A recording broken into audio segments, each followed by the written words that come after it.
بندہ آیا، اس نے کہا کہ میرے گھر میں بے برکتی ہے، رزق میں برکتی ہے، آرام نہیں ہے، صحت یابی نہیں ہے۔ اس نے کہا کہ تمہارے گھر میں کوئی بے نمازی ہے۔ شخص نے کہا کہ نہیں، سبھی نمازی ہیں۔ حضرت نے کہا کہ شاید تمہارے پڑوس میں کوئی بے نمازی ہے۔ اس نے کہا کہ نہیں، وہ بھی پڑوسی بھی نمازی ہیں۔ اس نے کہا کہ تمہارے گھر کے آگے سے کوئی بے نمازی گزر گیا ہے جس کی بے برکتی تمہارے گھر پر پڑی ہے اور تمہارے گھر میں بے برکتی ہو گئی ہے، اس لیے تمہارے رزق میں بھی برکت نہیں اور صحت یابی بھی نہیں ہے۔ السلام علیکم ناظرین، اگر ایک ٹرک کا ایک ٹائر پنچر ہو جائے تو کیا ٹرک اسی طرح چلتا رہتا ہے؟ نہیں، بالکل بھی نہیں۔ ڈرائیور وہیں پہ ٹرک روک کے اس ٹائر کو ٹھیک کرتا ہے اور اس کے بعد آگے چلتا ہے کہ اس ٹائر کی وجہ سے نقصان ہو سکتا ہے۔ اسی طرح اگر گھر کا ایک بھی فرد بے نمازی ہو یا غافل ہو تو باقیوں پہ بھی اس کا اثر پڑنے لگ ہی جاتا ہے۔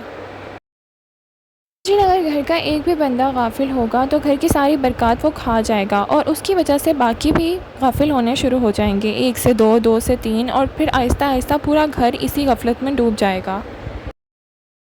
ایک روایت کے حساب سے نبی پاک صلی اللہ علیہ وسلم کھانا تناول فرما رہے تھے کہ ایک شخص وہاں پہ آیا اور اس نے بنا اللہ کا نام لیے کھانے میں ہاتھ ڈال دیا۔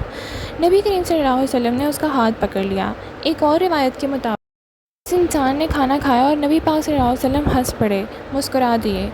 ان کا کہنا تھا کہ اس بندے نے جب کھانا تناول کیا بسم اللہ یاد نہیں آئی، لیکن کھانے کے بعد اس نے بسم اللہ جب پڑھی تو شیطان جل گیا اور اس کی آنتڑی تک باہر آ گئی اور اس کو الٹی ہو گئی، جس پہ حضور پاک صلی اللہ علیہ وسلم مسکرا دیے۔ اس پہ اندازہ لگایا جا سکتا ہے کہ صرف ایک انسان کی غفلت سے کیا کچھ ہو سکتا ہے۔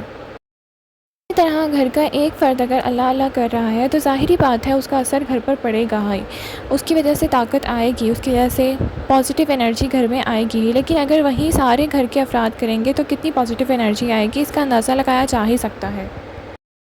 قصے کے مطابق ایک آبادی کو جب اللہ پاک نے عذاب نازل کیا تو اس کے فرشتوں نے کہا کہ اللہ پاک، اس میں تیری یاد کرنے والے بھی لوگ شامل ہیں، تو اللہ پاک نے فرمایا کہ یہ خود تو عبادت کرتے تھے لیکن باقی لوگوں کو اس کی ترغیب نہیں کرتے تھے، اس لیے پوری بستی کو الٹ دو۔ اس لیے ہمیں چاہیے کہ ہم خود تو اللہ پاک کی عبادت کریں ہی، اچھے اعمال کریں ہی، لیکن اپنے گھر والوں اور اپنے عزیز و اقارب کو بھی اس کی ترغیب ضرور دیں تاکہ وہ بھی اس میں شامل ہو سکیں۔ اللہ پاک ہم سب کو ہدایت کی توفیق عطا فرمائے، آمین۔